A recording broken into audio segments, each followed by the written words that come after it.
ಪ್ರಮೋದ, ಈ ಪ್ರಪಂಚ, ಈ ಜೀವನ ಇದೆಯಲ್ಲ, ಇದು ಒಂದು ಎಣ್ಣೆ ಗಾಣ. ಈ ಪರಮಾತ್ಮ ನಮ್ಮನ್ನು ಚೆನ್ನಾಗಿ ಅರಿತಾ ಇದ್ದಾನೆ ಅಂತ ಹೇಳ್ತಿದ್ದಾರೆ. ಇವತ್ತಿನ ಕಗ್ಗ ನೋಡೋಣ. ಆತನೆಣ್ಣೆಯ ಗಾಣದೆಳ್ಳು ಕಾಡಲೆ ನೀನು, ಆತನೆಲ್ಲರ ನರೆವನಾರನು ಬಿಡನು, ಆತುರಂಗೊಳದೆ ವಿಸ್ಮೃತಿ ಬಡದುಪೇಕ್ಷಿಸದೆ, ಘಾತಿಸುವನೆಲ್ಲರನು ಮಂಕುತಿಮ್ಮ. ಆಗಲೇ ಹೇಳಿದಾಗೆ ಈ ಜೀವನ ಅನ್ನೋದು ಒಂದು ಎಣ್ಣೆ ಗಾಣ ಇದ್ದಂತೆ. ನಾವೆಲ್ಲ ನೋಡಿರ್ತೀವಿ ಎಣ್ಣೆ ಗಾಣ ಹೇಗಂದ್ರೆ, ಮಧ್ಯ ಕೊಬ್ಬರಿ ಕಾಯಿ ಇರುತ್ತೆ, ಇದು ಎತ್ತು ಗಾಣವನ್ನು ತಿರುಗಿಸ್ತಾ ಇರುತ್ತೆ, ಒಳಗೆ ಕೊಬ್ಬರಿಯಿಂದ ಎಣ್ಣೆ ತೆಗಿತಾ ಇರುತ್ತೆ. ಹೀಗೆ ನಮ್ಮ ಜೀವನ ಕೂಡ ಒಂದು ಎಣ್ಣೆ ಗಾಣ.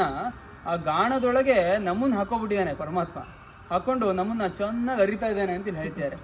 ಅಂದರೆ ನಮ್ಗೆ ಕೂಡ ಅನಿಸುತ್ತೆ ಎಷ್ಟೋ ಸಲ ಕಷ್ಟಗಳು ಬಂದಾಗ, ಯಪ್ಪ ಹೇಳ್ತಿರ್ತೀವಿ ಸರಿಯಾಗಿ ರೂಪ್ತಾ ಇದ್ದಾರೆ ಅಂತ. ಹಾಗೆ ಚೆನ್ನಾಗಿ ರೂಪ್ತಾ ನಮ್ಮ ನಂತರ ಅರಿತಾ ಇದ್ದಾನೆ ಪರಮಾತ್ಮ.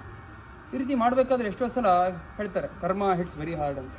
ಎಷ್ಟೋ ಸಲ ಈ ಕೆಲವೊಂದು ಅರಿಬೇಕಾದ್ರೆ ಹೊರಗೆ ಬಂದ್ಬಿಡುತ್ತೆ ಕಾಯಿ, ಅದನ್ನು ಮತ್ತೆ ಒಳಗೆ ಹಾಕಿ ಮತ್ತೆ ರೂಪ್ತಾರೆ ನೀಟಾಗಿ ಆಗಲಿ ಅಂತ. ಹಾಗೆ ಒಂದೊಂದ್ಸಲ ಅಷ್ಟೇ, ಕೆಲವೊಂದು ಸಲ ಅವನು ಅವಸರದಲ್ಲಿ ನಮ್ಮನ್ನು ಬಿಟ್ಬಿಡಲ್ಲ. ನಾವೇನೋ ಕರ್ಮ ಮಾಡಿರ್ತೀವಿ, ಹಾಗಂತ ಅದನ್ನು ಬಿಟ್ಬಿಡಲ್ಲ. ಕರ್ಮಕ್ಕೆ ಸರಿಯಾಗಿ ಮತ್ತೆ ಕೊಡ್ತಾನೆ ಮುಂದೆ ಹೊಡೆತ.